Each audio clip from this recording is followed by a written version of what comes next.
शिक्षक पेशेला काळिमा फासणारी एक धक्कादायक घटना लातूरमध्ये घडली आहे.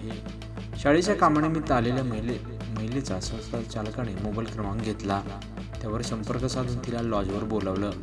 तिची वाट पाहत तो लॉजमध्ये खोलीत बसला. मात्र महिलेऐवजी पोलिसांनीच त्याचा खोलीचा दरवाजा ठोठावला व त्याला ताब्यात घेऊन येथील पोलीस ठाण्यामध्ये आणलं.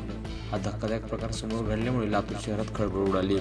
लातूर शहरातील एका गावामध्ये शासकीय सेवेत असलेली महिला 19 फेब्रुवारी रोजी कानडी बोरगाव येथील एका संस्थेमध्ये कामानिमित्त गेली होती.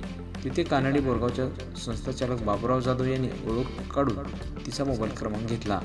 त्यानंतर तो वारंवार तिला मेसेज आणि भेटण्याचा आग्रह देखील करू लागला. वारंवार मेसेज आणि फोन करून त्रास देत असल्याने महिलेने मुरुड पोलीस स्टेशन गाठलं. पोलिसांना सगळी आपबीती सांगत असताना तिला जाधवाचा फोन आला. त्याने तिला लातूरच्या एका लॉजवर यायला सांगितलं. आपल्या समोरच फोन आल्याने पोलिसांनी सापळा रचला. बाबूराव जाधवशी फोनवर बोलत राहायचा सल्ला पोलिसांनी महिलेला दिला आणि एक पथक तात्काळ लातूरकडे रवाना केलं.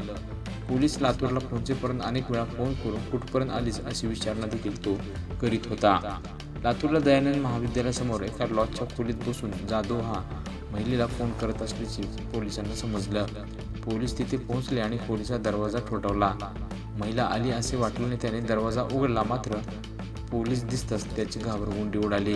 पोलिसांनी त्याला ताब्यात घेऊन मुरुड पोलीस ठाण्यामध्ये आणला असून महिलेच्या तक्रारीवरून या संशयित विरुद्ध गुन्हा दाखल करण्यात आला आहे.